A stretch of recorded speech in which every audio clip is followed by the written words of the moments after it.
So we're actually going to be staying in the main room for our cybersecurity panel. We have some amazing panelists from a bunch of awesome companies. So we have Daniel from Verizon, Geetha from Cognizant, Kim from ADP, Samuel from Deloitte, and Stefan from Verizon. And you'll hear from them during this panel. For what I ask of our students is right now, if you could all just turn your cameras off so that we can all see the panelists. And I'm so excited to introduce our moderators, Joe Guan and Molly Menakantan. They are JA students and also high school students. So without further ado, I'm going to turn it over to them.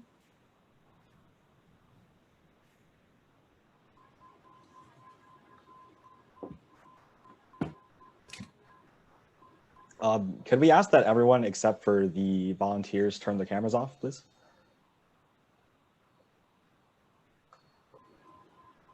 Okay, thank you. So maybe we should just start with some introductions, right? So all the volunteers, all the panel members, could you just each one by one introduce yourselves and maybe a short job description of what you're doing?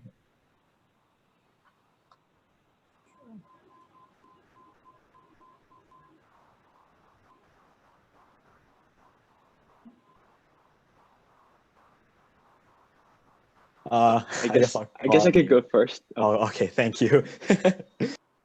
Yeah, so hello everybody. Thank you for having me here. That's the first thing I'd like to say. So my name is Daniel.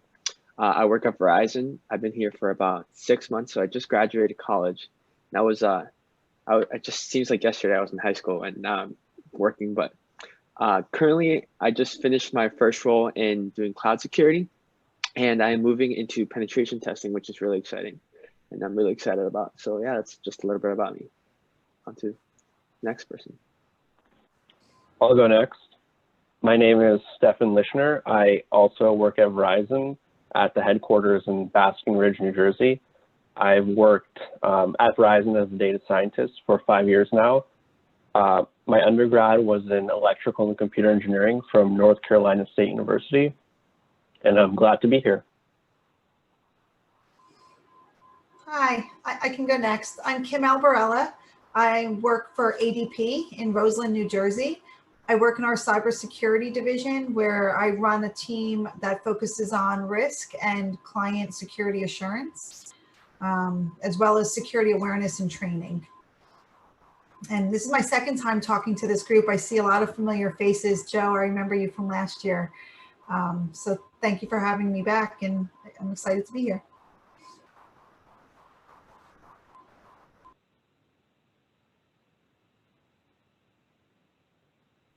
Awesome, I see Sam just joined. So Sam, welcome. If you want to just introduce yourself. Hi everyone, Sam Cassiano here. Hopefully you can hear me okay. Okay, I'm a senior manager at Deloitte in our cyber risk practice. Been serving a variety of clients in consulting on cybersecurity with a focus on cyber strategy and governance. Helping to develop cybersecurity programs and cyber resiliency. I'm a New Jersey native. I was actually born in Manhattan, but lived in New Jersey my whole life. Most of my life in Morristown, in Union County now. I'm a Rutgers graduate. Live in New Jersey with my wife and kids. And yeah, happy to be here. Really excited to be part of the panel. Awesome, and I see that Geetha just joined as well. Would you like to introduce yourself, please? Yes, hi, this is Geetha Nazim. I'm from Mount Laurel, New Jersey. I'm currently with Cognizant Technologies. I'm a senior manager there. Previously, I worked at PHH Mortgage. I was a director of technology risk management. So I'm here in Mount Laurel, New Jersey with my family, my 2 kids. I have a daughter who's a senior in high school, and my son is in 8th grade. So really looking forward to talking to all of you today. Okay, so now all of you have met all the panelists. So how this is going to go is that we're going to be asking some questions to the panelists. They're going to answer one by one. The audience is allowed to ask questions, and we are going to ask those questions at the end of near the end of the session. We're going to have about 15 minutes for it, I believe. So if you are listening to us and you have a question in mind, all you need to do is just type your question into the chat and we will get to it eventually. So I guess I'll start off with our first question. So Can you guys explain a normal pre-COVID day in your job and what has changed due to COVID?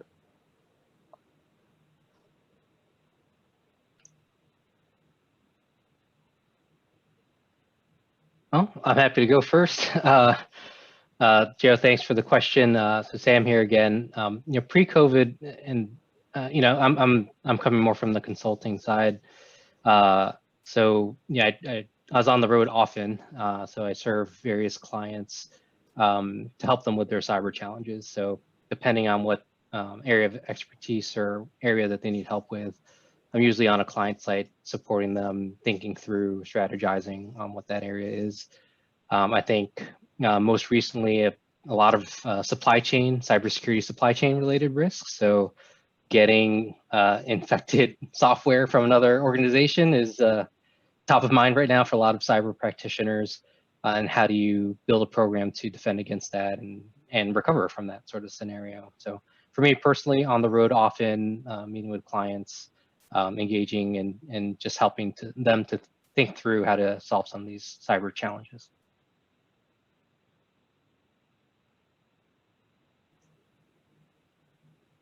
I can go next. So from my perspective, I work from home. So from on that front, nothing has changed.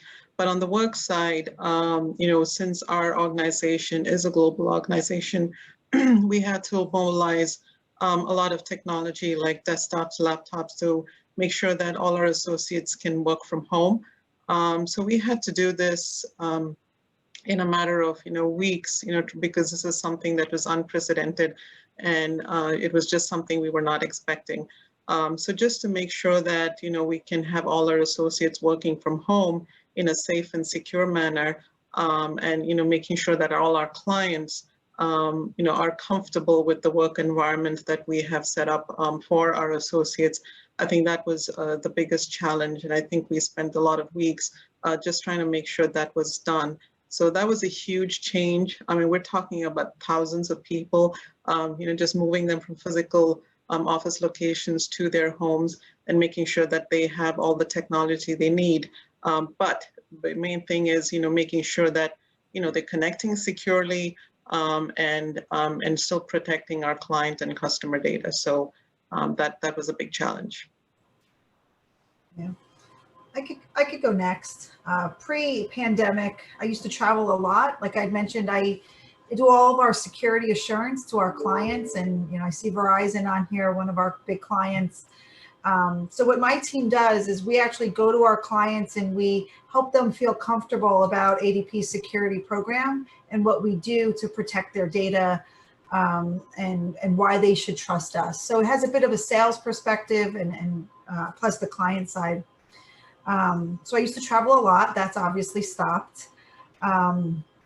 We used to have a lot of in-person events for our employees to teach them about security and teach non-technical and non-security people about how to behave in a more secure manner, about phishing links and in-office security and all different aspects of what it means to behave securely in an office environment. So that shifted completely because overnight we had to train everybody on how to be safe working from home. That meant using WebEx, using even down to, printing confidential information out, shredding documents, making sure their calls were secure, all that kind of stuff. So it's been a big shift, and I'm very much looking forward to going back to normal. I can go next. So as a data scientist, I would meet with internal clients and stakeholders and figure out what they would like to be done in terms of finding process improvements or applying machine learning to an existing product they have to drive increases in revenue. And a lot of this had to do with simply ideating and meeting with them and putting pen to paper and figuring out what they want. After that, I would get their data and clean it. So data munging, data preparation, then do some exploratory data analysis and meet with them again and constantly iterating with the client to figure out exactly what they want and providing a product that they would like. And yeah, that's it.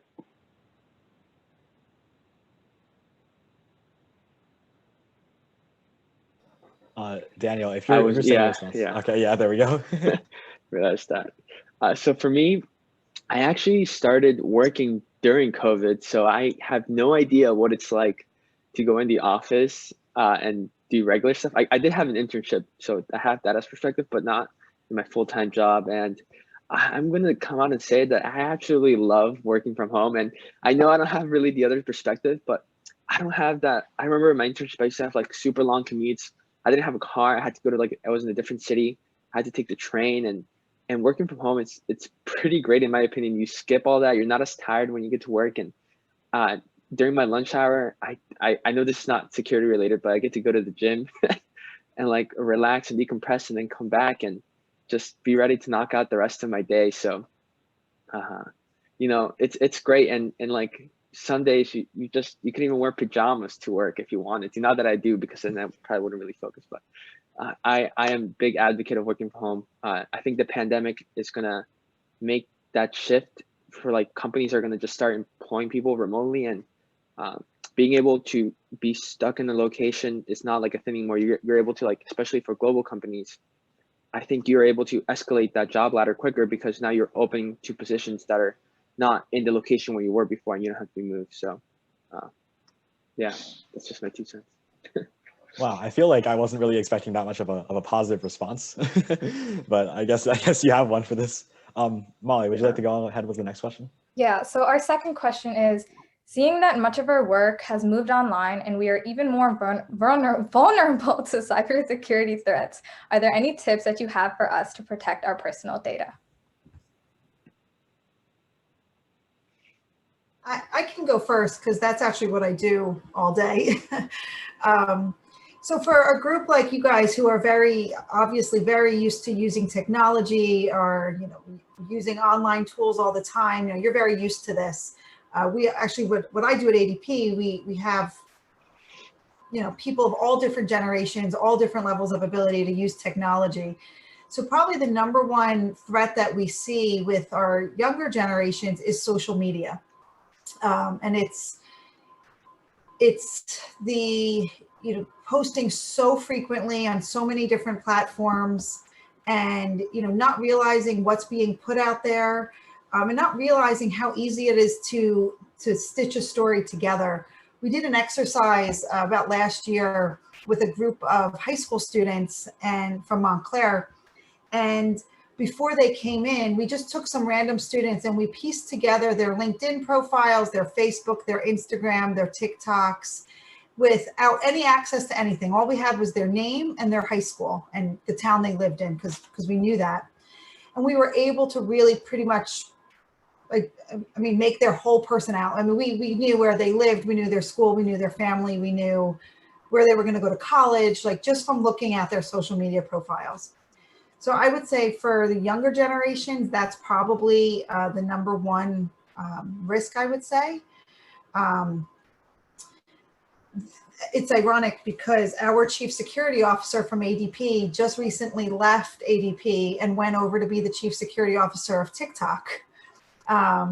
And when I talked to him about the difference in the type of security, when he's at ADP, he was talking about protecting our clients' data, banking information, money and funds and social security numbers.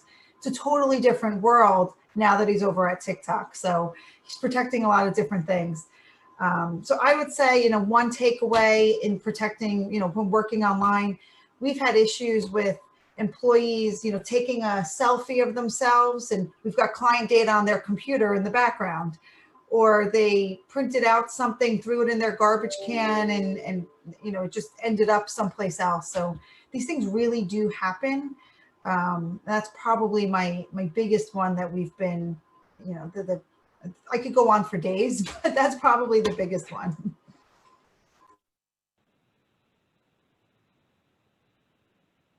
I think Kim had some very great points, and I agree with absolutely everything she said.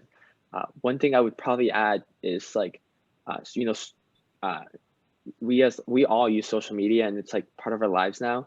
I think having two-factor authentication on like literally everything, including your social media, it's just an easy way to protect your personal data. And for those of you guys who don't know what two-factor authentication is or multi-factor authentication, it's when you have another piece, another item like your phone, where you receive a notification every time you log in, and you're able to say like, okay, I'm accepting this login request.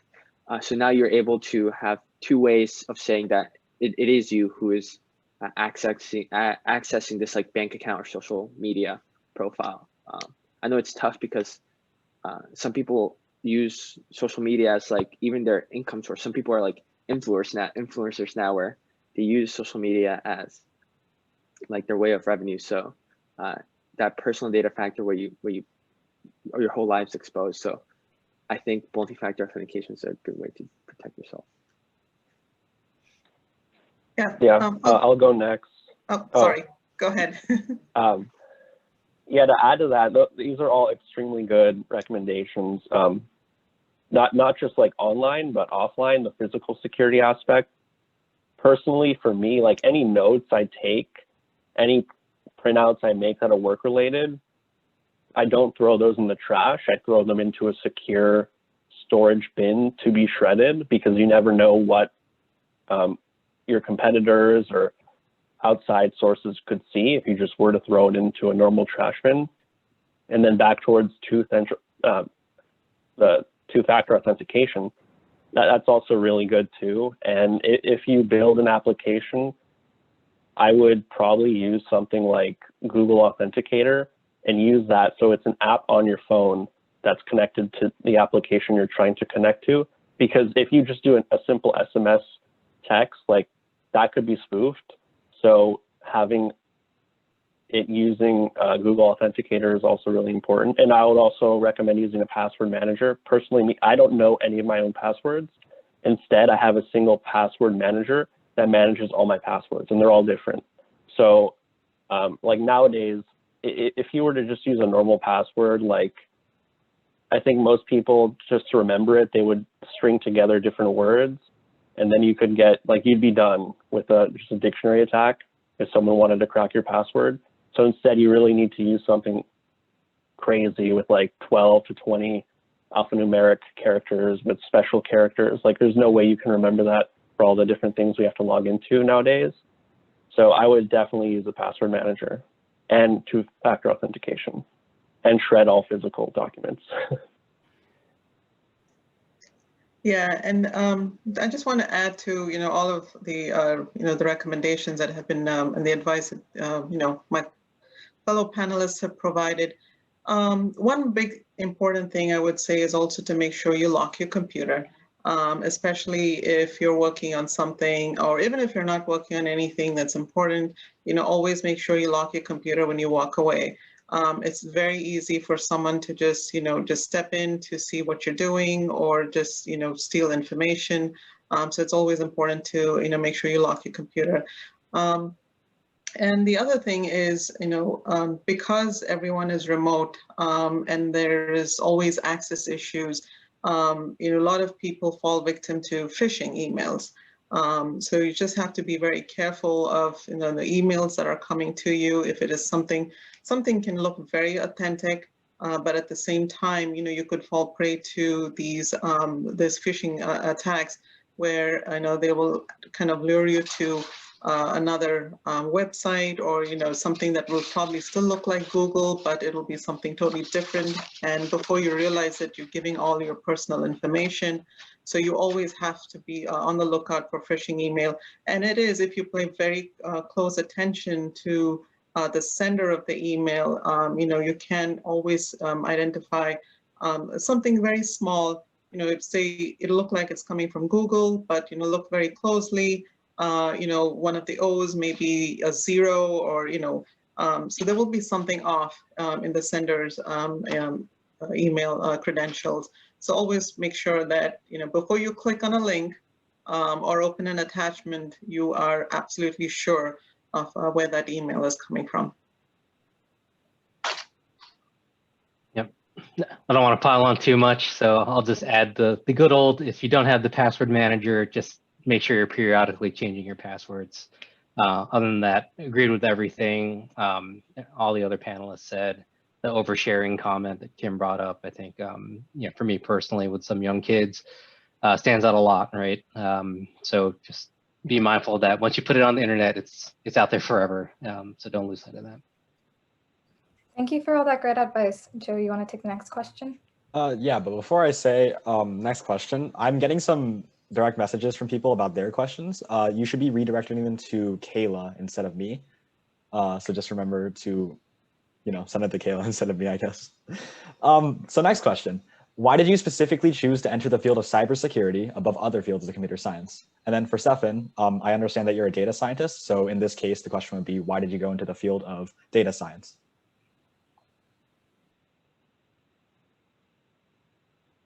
Okay, I can take that first. Yeah, so for data science, my undergrad was sort of completely perpendicular. In school, I learned Java and C for embedded systems programming. I didn't learn Python. Like, we were doing Verilog stuff, which is a hardware description language for designing circuits. We were learning to write in assembly code. I use none of that, honestly, in my day-to-day. I use Python, but that still instilled in me the fundamental aspects of computer science and programming. And people would always say data is the new oil. And back in the day, a lot of business people would use gut instinct, or their gut to make decisions. And that works really well, but I think it works up to a point. And nowadays, when we have all these systems and processes and probes constantly measuring all these different KPIs, and we store that data, that's what people mean when they say data is the new oil. You just need to find it and utilize it into your products, into your decision-making abilities, and then you can have a more profitable business. So that's what I went into that. And I'm trying to think what else. I really like it. It's enjoyable, and I would recommend it to anyone, really, because most things now have machine learning built into them, like voice assistants, your Apple Watch, right, your phone. And if you can create a product, that's good. But if you can also collect data, analyze user behavior, and use that to improve your product, then you have an even greater product. So.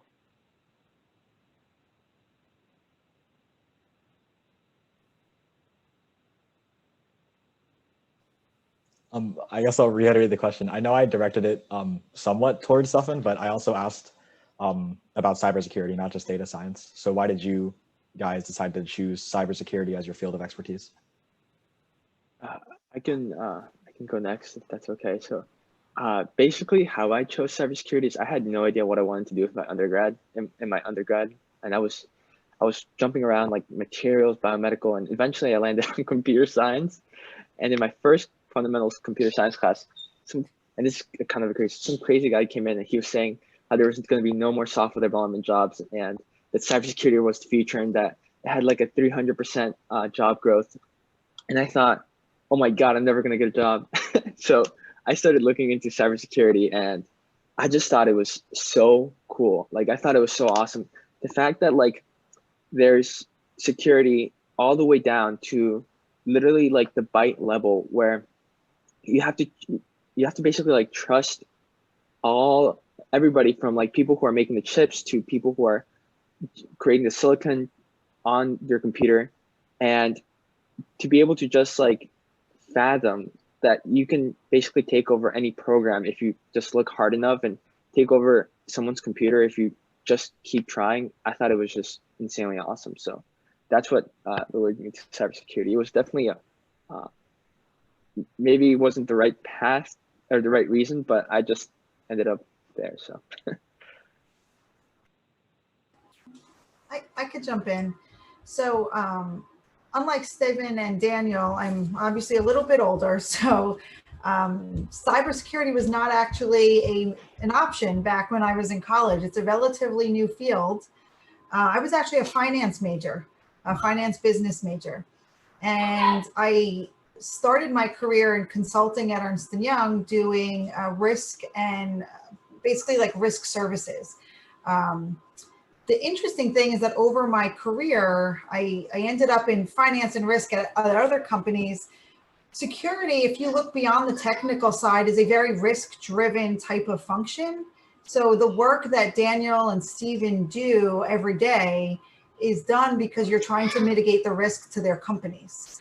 And so I'm kind of on the other side where I'm now full circle. I've taken the finance and compliance, and I run our information security risk program so that we could see, you know, which work should our technologists prioritize? What should we do first? There's a million things they could be doing. Where should they spend their time? What's going to make the most impact, and how are we going to spend our money the most wisely? So it actually wasn't a conscious decision for me. I just ended up getting here through finance and risk and compliance. But I do have a bit of a technical background from my earlier days. And so that's how I got here. And I hear stories like that a lot. You know, a lot of people have different backgrounds and, you know, not always technical. So that's why it's a fun place to work. Yeah, I'll go next. Yeah, similar to what Kim was saying, you know, I come from a finance and business background as well, and that's what my education was. And I got into information technology. I started my career there in IT and in software quality assurance, and my role just kind of evolved. And then I had an opportunity in my previous workplace, you know, when a new department, like it kind of changed from information security to technology risk management.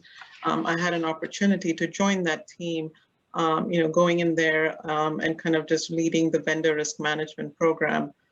It was something new for me, but it was an area that I really wanted to get into and learn more. So I was very excited for that opportunity, and I jumped right in. So I think I learned along the way, and then there's been no turning back, because, and you know, there's so much you can learn and so much you can do in the field of risk and security. It's never a dull moment. Yeah, so, you know, I think there are some other questions of, you know, going into computer science and what you should be if people are hesitating. We'll get to that. I'll let Samuel talk now.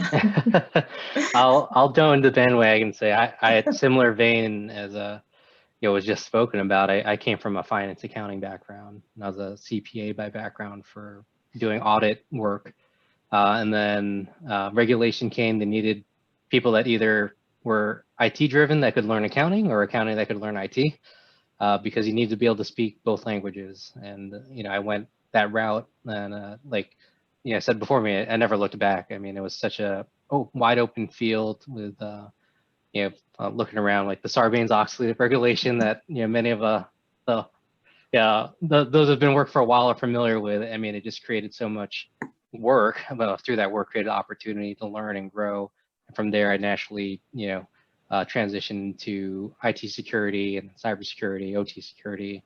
You know, and many of the organizations I've worked with, you know, Deloitte and many of the ones represented here, they do offer and incentivize people to go back and reskill, upskill, and get those new learnings that you can take all the great knowledge you had before, add on top the new learnings like cybersecurity as a practice field, and you know, you just become a more valuable practitioner and employee for the organizations you work with.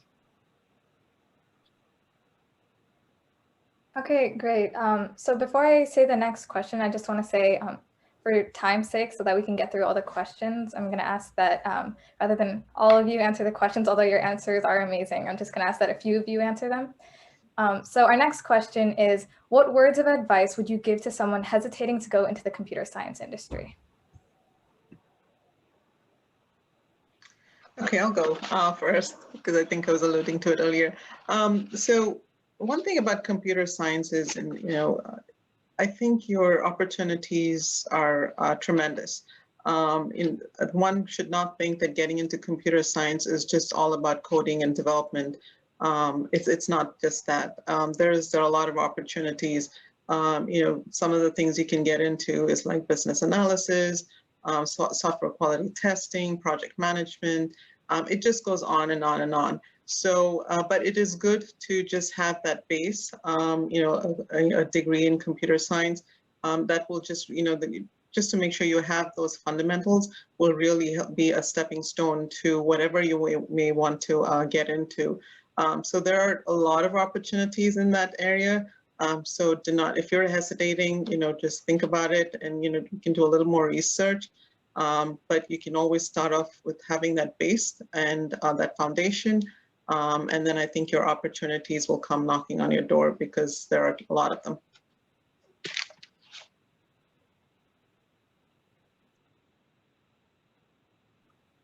I'll just say something real quick. I know when you're first studying computer science, it always seems like people always know more than you. And well, that might be true now. You're eventually going to get there, I promise. And like, you'll eventually know equally or as much, or maybe even more in different certain parts of the field. So I just want to reiterate to keep pushing and like, just keep trying to learn, because you'll eventually get there. And I'll just jump in with something real quick. Can you guys hear me? It says I'm muted, but you can? Yeah, Okay. you can, yeah. The one thing I would say is not to forget about the softer skills. So I think what I see a lot with college graduates is that they're very technical focused and they've been trained to code and develop, and they're really, really great at that.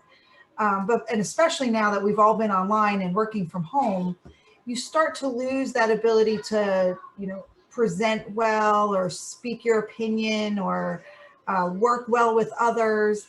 And unfortunately, I think, the skills coming out of college might be good to get that first job, but to move up in that organization, you're going to need leadership skills and communication skills and the ability to work with others and that kind of thing. So don't forget about that. Okay, thank you. Actually, Kim, you kind of led us into our next question. Joe, you want to ask it? Yeah, sure. So this question is, what are some soft skills that you think are important to find a job in the tech industry? Are you guys all clear on what a soft skill is? All right, great. Yeah, I'll open up on that one. Oh, go ahead. I'll go next. I'll go after you. Okay, so Stefan just demonstrated the listening capability, and I think that's super important. So being able to just be comfortable listening, and the play back for people what you heard from them succinctly, I think is important. I think sometimes we get into meetings and conversations and we just keep rambling.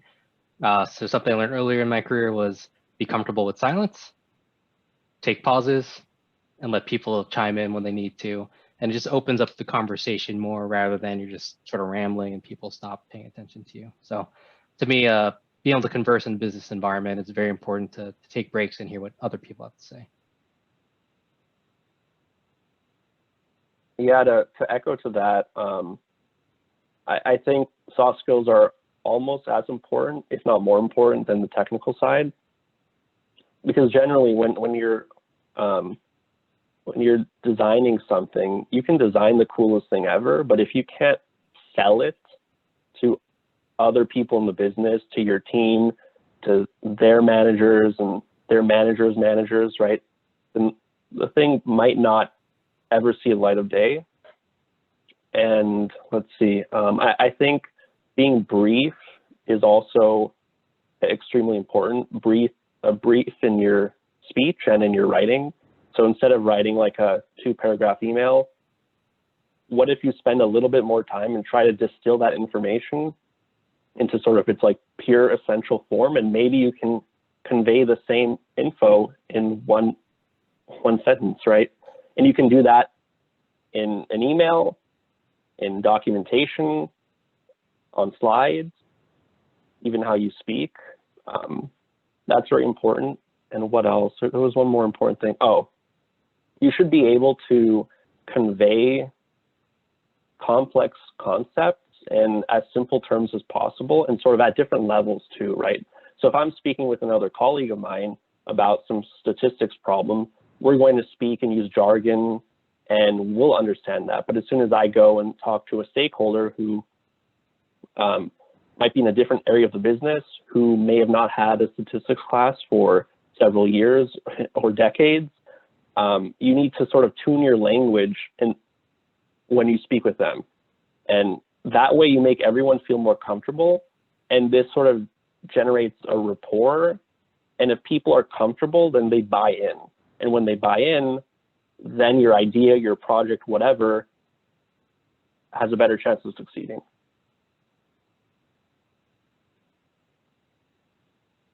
Okay, great. I'll move on to the next question then. As jobs in computer science are continuing to grow, what do you expect to change in the future? How do you see the tech industry in 10 to 20 years?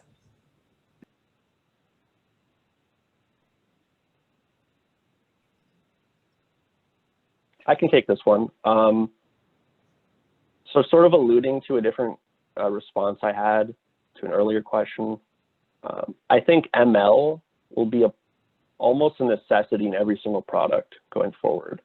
I mean, right, you take a car. Before, cars were just sort of dumb, like the person had to pilot it. Now we have self-driving cars, or they're becoming a thing. So just take everyday objects and just think like, how can I apply ML to this, right? Maybe all you need is like a small embedded system, like a Raspberry Pi. Can I slap a Raspberry Pi onto this and start taking measurements about the world like around it or the application, and try to do some forecasting or try to make the user's life easier in some way. So I think ML will be used in many different applications.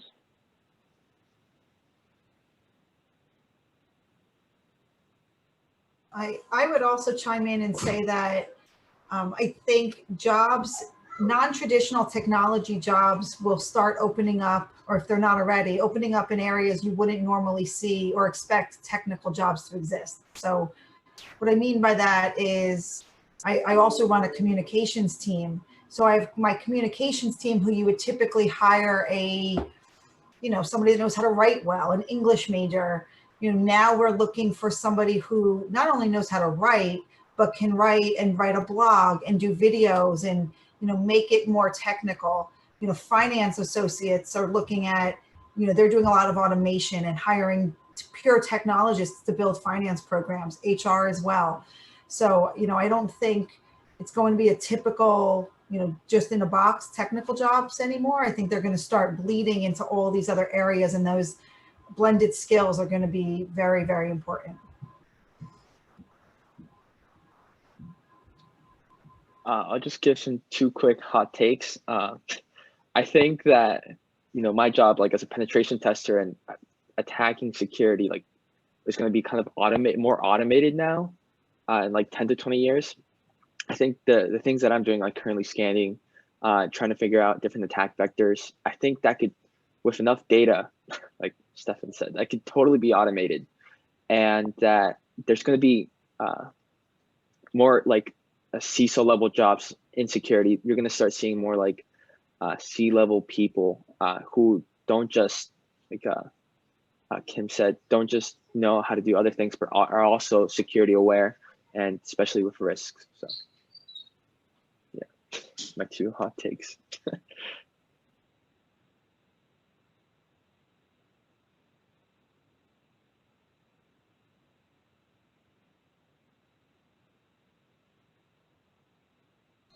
Sorry. I guess we'll move on to the next question. Molly, you want to go ahead? Or yeah, or is it mine? I don't know. It's your question. Oh, it's my question. There's the misunderstanding. Okay. So as more and more aspects of life are turning into digital experiences, what do you as people in the tech industry think of these changes?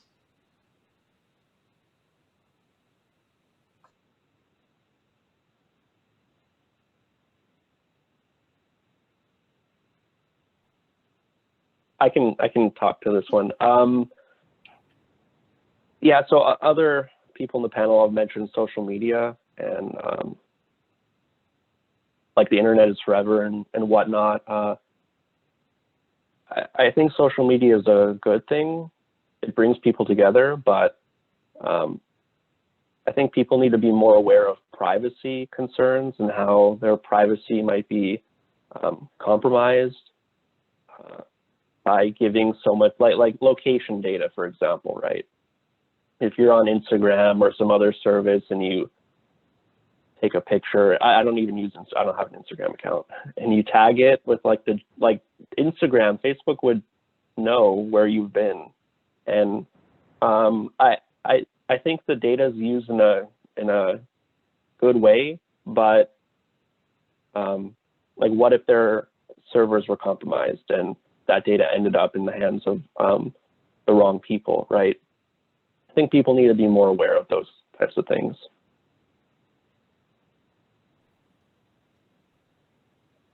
Yeah, my 2 cents there to echo what Stefan said is, you know, the pervasiveness of your data and how many places it probably resides.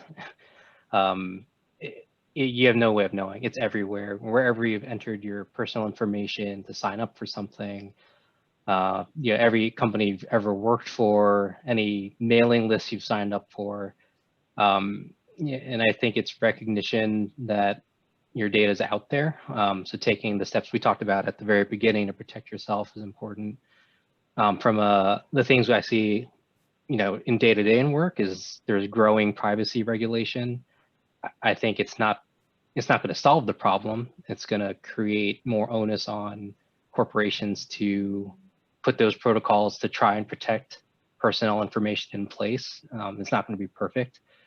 As we've seen with some major data breaches, you know, that have been happening, you know, it's common, you know, you can't cast stones. Everyone's dealing with this as a day-to-day thing. So I think we'll see more and more regulation come out, you know, to try and handle this issue, but just the pervasiveness of personnel information in all its forms, it's going to be hard to solve. You know, you probably can't solve it. You try to mitigate the risk.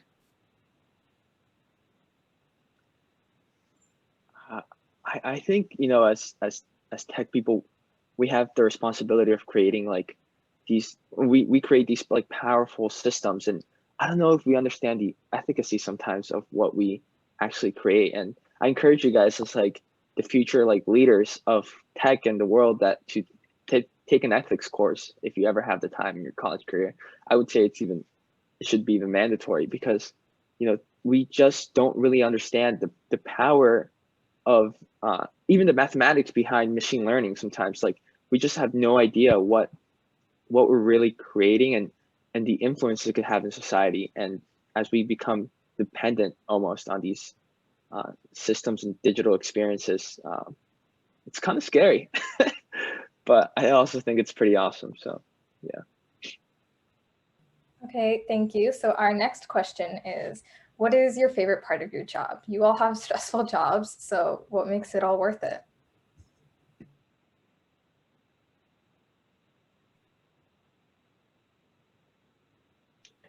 I'll say something real simple. It's when you help solve a problem. I mean, it's so satisfying. You know, there's nothing better than having a happy customer. You know, and that's irregardless of job. You know, what we do is complex, it's technical, but when you help solve a problem and have a happy customer, I think that there's nothing better.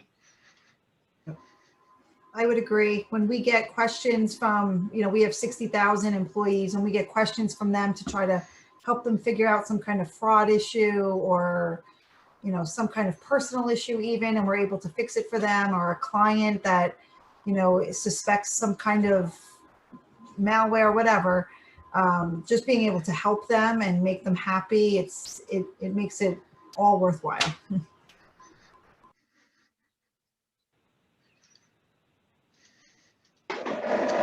Yeah, I would echo what Sam and Kim said. You know, we, on a day-to-day basis, we are just involved in so many issues and problems. And at the end of the day, when you feel like you've actually done something to just make the organization better, or even your colleagues, you know, life better in terms of just helping them with just some problem solving as far as, you know, making some processes better. I think that really, at the end of the day, you'll feel accomplished that you were able to do something to either protect someone's information or just make their lives more comfortable and more secure. It is, even though it is at an individual basis, I think it kind of resonates to the larger organization as well. Great, thank you so much. Now we're gonna hand it over to Kayla so she can ask you guys the questions that our participants asked. Awesome. So I'm getting so many awesome questions in this chat box. And again, I just want to remind everyone, if you guys have questions that you want to ask the panel, just send those to me, Kayla Wong, in the chat box. So first question is, what does the day-to-day life and job look like for cybersecurity? And what do you do in a typical day?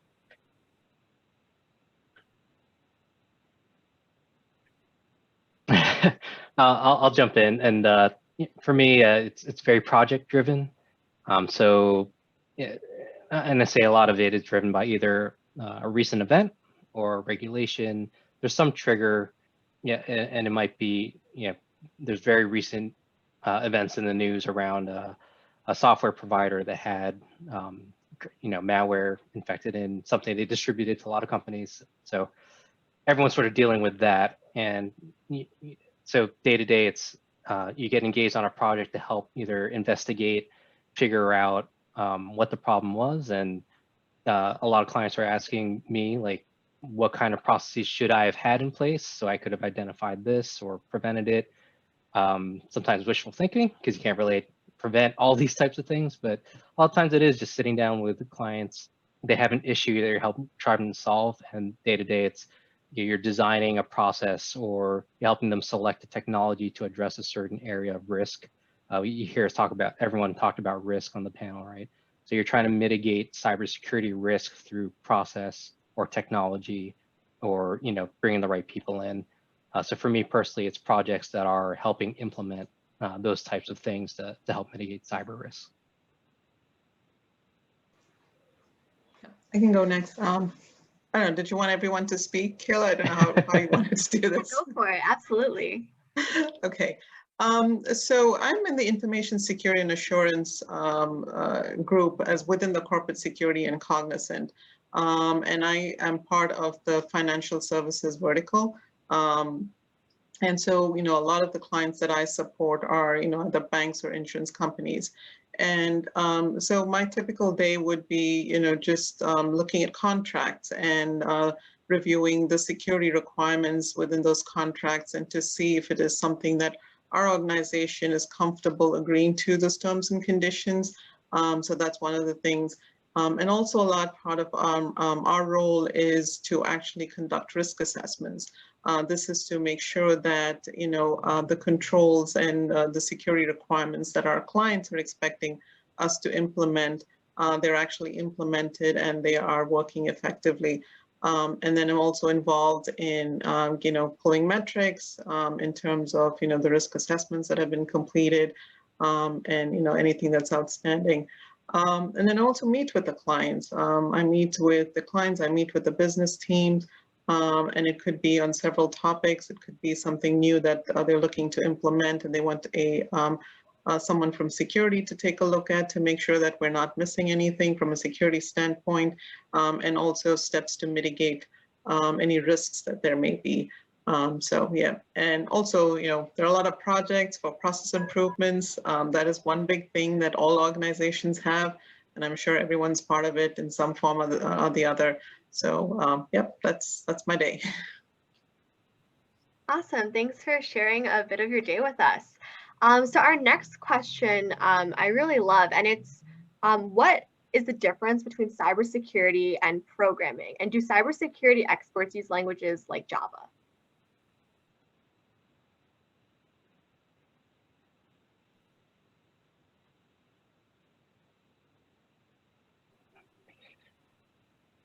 I guess I'll take the question. So Go for it, Daniel.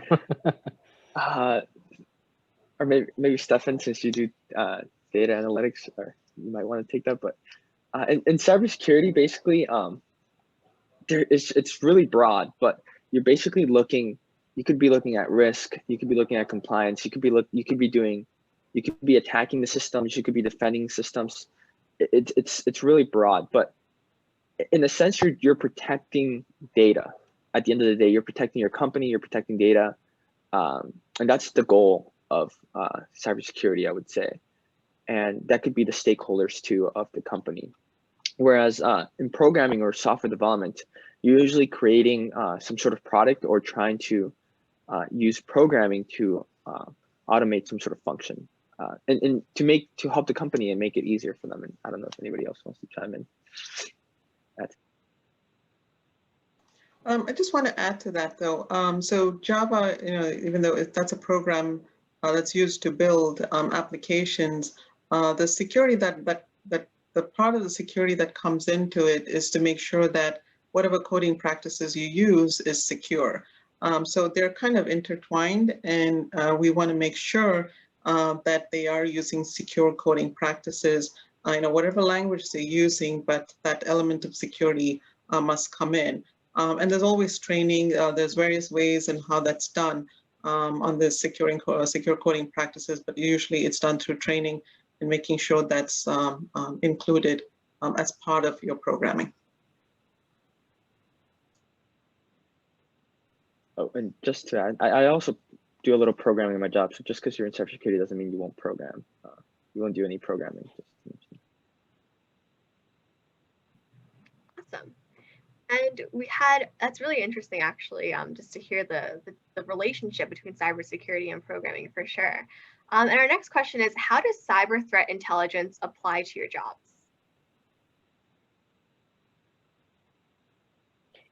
I'll take a stab at that. Cyber threat intelligence, I think of it this way. So you have some piece of software, and the person that created it says, I found this loophole that if someone types in a username of blank, password blank, you can access that. Just say poor software development process. For some reason, it's a hard-coded blank username and password. They will tell you, go patch this. Here's a patch. It'll fix it, and it won't work anymore. Threat intelligence is trying to get ahead of that. For example, we're seeing some weird IP addresses trying to get into your firewall. We're seeing activity we wouldn't normally see, coming through, and it's odd to us, and we think you should take a look at it. So I think of cyber threat intelligence, and that's sort of a ambiguous example, but it's trying to be more proactively acting on information you get that is indicative of a cyber attack versus I'm already breached, or I'm already dealing with something, someone's in, and now I'm responding to it, or there's a known vulnerability that I'm dealing with. When I think about, Stefan, you probably have customers that, in the data analytics realm that say, how can I use all this data, all this login, all these attempts at logging in, all these people trying to access my network, to make sense of it? Because typically you'll have thousands of people trying to enter your network on a daily basis. How do you know what of that is valid and what's not? So I think threat intelligence is trying to make sense of all this data so that you can make decision making. You can say, oh, there is something happening, I can react to it. And when a vendor's software is compromised, it's a long time before they patch it. You're talking about months versus I need to do something now. I need to close this port, block off this range of IP addresses. And I'm just throwing out some examples to prevent this attack from either continuing or to stop the bleeding. We say that word a lot. So that's how I think of threat intelligence versus, you're getting a patch, there's a vulnerability you're dealing with. Thank you. And this is something that I think all panelists could be able to give advice for our students. Were there any expectations that you had for your career before you started working that you found to be different once you actually started in that field and in that job?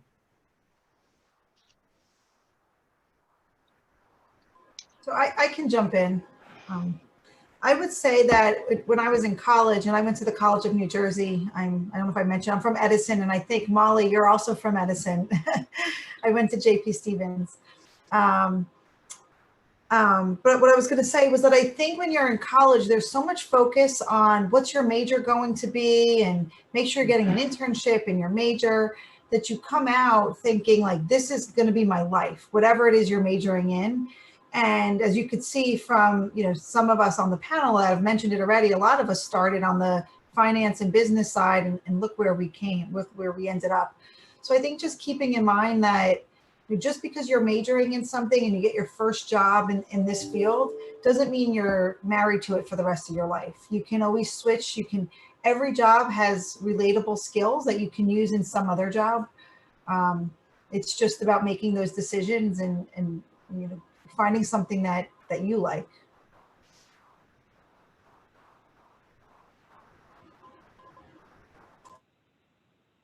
Yeah, I just want to say, just don't be overwhelmed by what's out there in this world. You know, I mean, just being overwhelmed by the fact that, okay, you have to make a decision on what you want to do the rest of your life. But, you know, take it one step at a time, and, you know, the opportunities come their way. You know, I know you guys are all young, and, you know, many of you still don't know what you want to do, and that's totally understandable. I was in that same position. You know, just see what your interests are now, pursue it, and then along the way, there will be a lot of other opportunities that will spark your interest. And you may, you know, today you're doing something and tomorrow you want to do something totally different, which is absolutely fine. So, and that's how I started off, excuse me. And yeah, you never know. There's always something new that might interest you.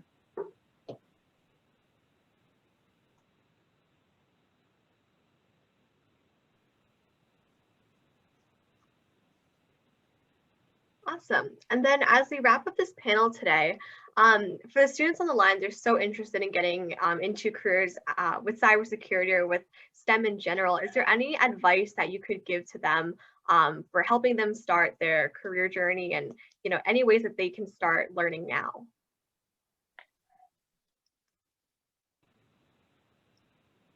I can go add to that. I don't know. Oh, you can go first. Go ahead. Okay, thank you.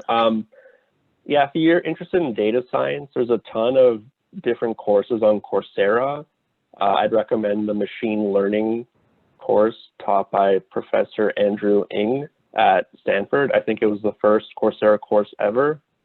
He's one of the co-founders. That one is amazing. And that'll teach you about like some of the mathematical underpinnings behind a couple of the models.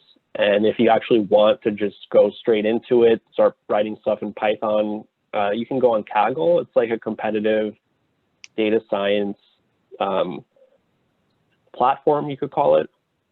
And what happens is real companies will say, hey, we have this problem that we want to solve. And if you win the competition, you'll get paid money. And some of these competitions have like hundreds of thousands, if not $1 million in prize money. So it attracts a lot of like big names and very smart people. So if you're into that, you can try Kaggle and Coursera.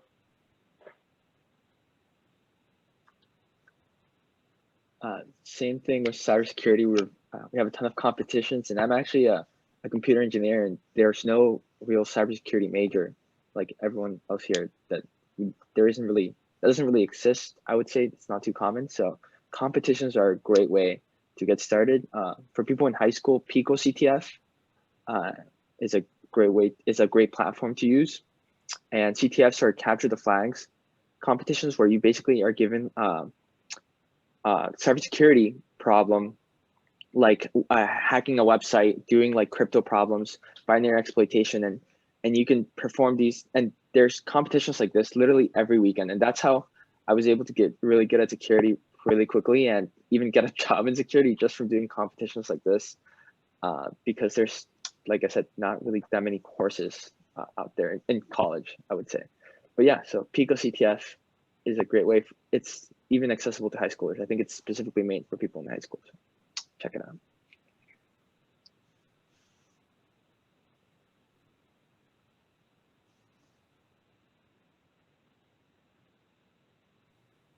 All right, does anyone else want to answer that question?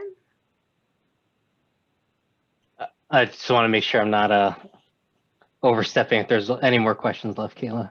No, all good. We'd love to hear your opinion. Yeah, I think Something that's been top of mind for me is that I think is we've heard across the group, right? It's when you're young and you're studying, you're focusing, you think I'm going to be whatever I studied in school, and that's almost never the case. I think where you're most successful in a STEM career is how do I take what I've learned and apply it to real life problems.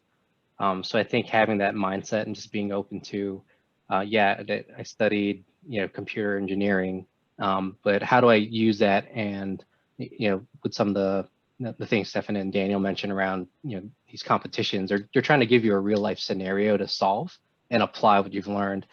So I think just being open to the fact that you're going to be working in an actual industry and there's industry problems, company specific problems you're going to solve, and just being open to that and that you're going to apply that technical skill you've learned to different use cases. I think is just helpful to take that as you go into the workplace. And not just feeling like, well, I'm not doing what I studied in school. I mean, I think if you get out of that mindset, it'll just sort of open up the opportunities for you. And people, I think as you get into the working world, if you have the passion and the drive to learn and do something different outside of your comfort zone, I mean, that's stuff that managers and senior managers and above love hearing, right? I love when people volunteer to learn something new, to build on their existing skill set. So I think that's really important to bring into the workplace as you start your careers. And I just wanted to jump on something that Samuel said, because it really kind of hit home for me. One of the things that I think stands out for me with a lot of the technical junior employees that we have is when they can solve my problem in a way that I don't think of. There was just an example recently where we were going to send a bunch of emails to our employees, and this person overheard us and he said, "Why wouldn't you just automate that?" And I said, "Well, I don't know how to do that." And he said, "Oh, it's real easy. I could do it with this tool I have." And not part of his job, not something that his boss told him to do, but he heard a problem, he fixed something for me that really made my life easier. And I'll now always remember him for that. And he really, it made him stand out above everybody else. So. I love that you mentioned that, because I think, going in as students or, finding their new career path and getting involved with other companies and new opportunities like that, really showing that passion and that drive can really do a lot for students. So thank you so much for sharing that. And looking at the time, that about ends our panel. So I would really love to thank all of our panelists for joining us today and sharing their words of wisdom and advice. We really appreciate it. And I hope that our students on the line have enjoyed it as much as we have.